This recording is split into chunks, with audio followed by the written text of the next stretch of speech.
Bapa, kami mau menikmati firman-Mu. Berbicaralah kepada kami, Bapa. Di dalam nama Yesus Kristus kami sambut firman-Mu. Amin. Amin. Saudaraku sekalian yang kekasih, jika Tuhan di pihak kita, demikian firman Tuhan, siapa yang dapat menghancurkan kita? Jika Tuhan di pihak kita, saudaraku, maka kita akan pasti terpelihara. Nah, sekarang masalahnya, apakah benar Tuhan di pihak kita?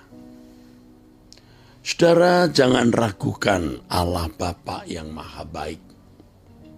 Ia mengasihi kita, dan itu dibuktikan memberi dengan pemberiannya anak tunggal kesayangan Bapa bagi kita.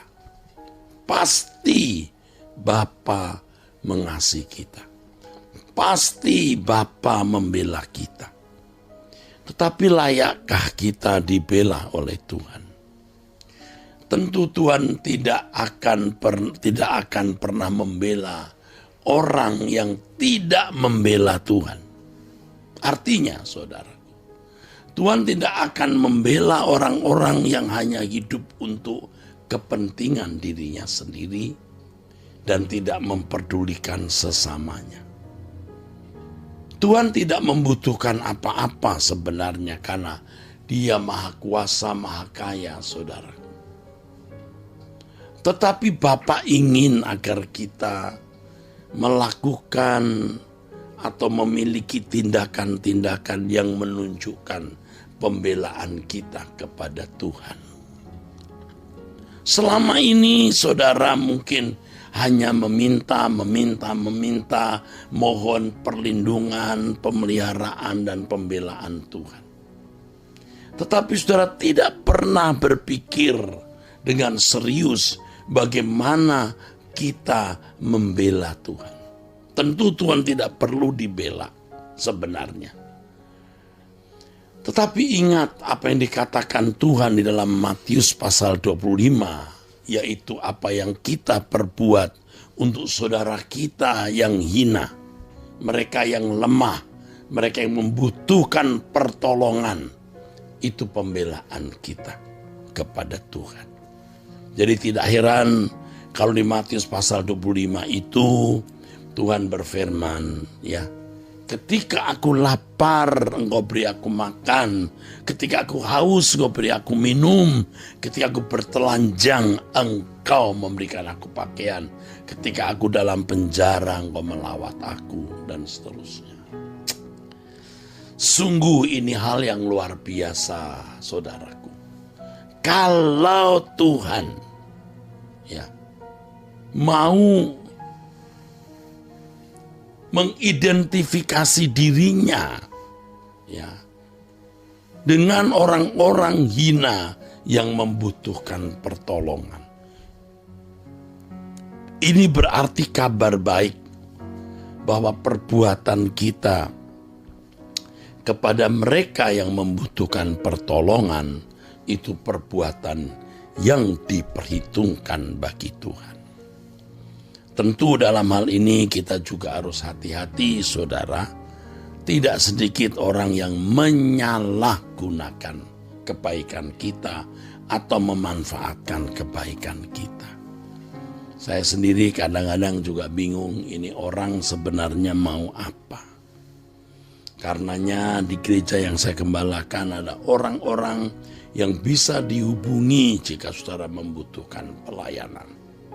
Nah, kalau saudara semua menghubungi saya begitu sibuk dengan banyak tugas, saya tidak bisa melayani satu persatu.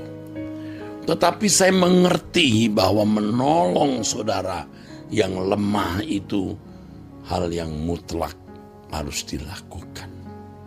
Karenanya saudara-saudaraku sekalian, saudara harus membuka tangan untuk setiap orang yang Tuhan kirim, yang sering saya sebut Lazarus.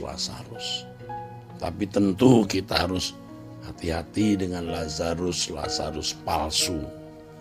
Lazarus yang hanya akan membuat saudara letih, lelah, dan mereka tidak pernah menjadi orang-orang yang terselamatkan. Karena mereka malas dan hanya memanfaatkan orang lain seperti benalu. Ini simbiosis parasitisme. Roh Kudus akan pimpin kita bagaimana kita mengambil keputusan dan bertindak. Nah, saudaraku sekalian, kita mau menjadi orang-orang yang dibela Tuhan kalau kita membela sesama kita. Ya, Tuhan akan menaruh orang-orang yang kita bela. Dan tentu saja, saudaraku, kita tidak perlu gembar-gembor bicara ke kanan atau ke kiri. Kalau kita berbuat sesuatu untuk orang lain, kita tidak perlu, saudaraku sekalian, mesti ya gembar-gembor begitu. Kita melakukan dengan senyap. Dalam kesenyapan kita melakukan sesuatu bagi sesama kita. Dan Tuhan menandai, memperhatikan, dan mencatatnya. Saudara tahu salah satu ciri dari orang yang benar-benar merindukan pulang ke surga dan bertemu muka dengan Yesus. Orang yang sungguh-sungguh telah menjadi roti yang terpecah dan anggur yang tercurah. Kalau orang belum menjadi roti yang terpecah dan anggur yang tercurah, ia tidak akan memiliki kerinduan pulang ke surga. Dia tidak akan berani bertemu dengan Tuhan.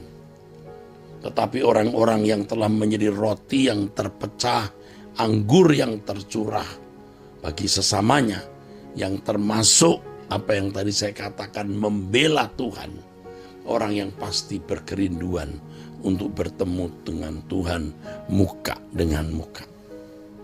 Dan orang-orang yang benar-benar telah menyelesaikan tugas pelayanannya akan menyampaikan kepada Tuhan bahwa tugasnya telah selesai, bahwa ia telah menyelesaikan tugas yang Bapa berikan.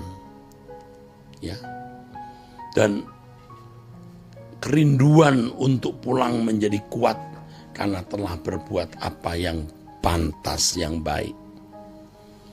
Ini ciri orang yang sungguh-sungguh, saudaraku, telah menjadi roti yang terpecah, anggur yang tercurah, saudara.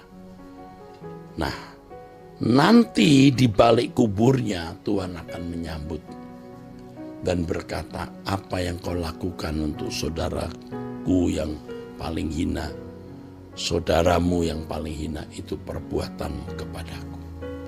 Selain itu, saudara, kalau kita sungguh-sungguh dengan tulus membela sesama, menolong sesama, Tuhan pasti bela kita. Berhenti berdoa untuk dibela Tuhan, ya, Tuhan pasti membela. Dan ini menjadi kesukaan hati Tuhan. Ya, ketika ia bisa membela anak-anaknya dan menunjukkan perhatian dan kasihnya kepada orang-orang yang mengasihi dia. Saudara, saya merasa sungguh-sungguh diberkati dengan apa yang saya sampaikan ini. Bukan hanya saudara, saya sendiri merenungkan hal ini, saya diberkati. Banyak bahaya dan ancaman di sekitar kita, tapi kita berserah kepada Tuhan, karena Tuhan yang pasti menjadi pembela kita. Sekali lagi, jadilah orang yang layak dibela Tuhan. Siapa yang layak dibela Tuhan? Kalau saudara dan saya membela Tuhan. Dengan cara bagaimana kita membela Tuhan? Memperhatikan orang lemah, menolong sesama kita. Tidak usah gembar-gembor, tidak usah berteriak-teriak, tidak usah menyampaikannya ke publik. Ya, kalau publik tahu ya enggak apa-apa.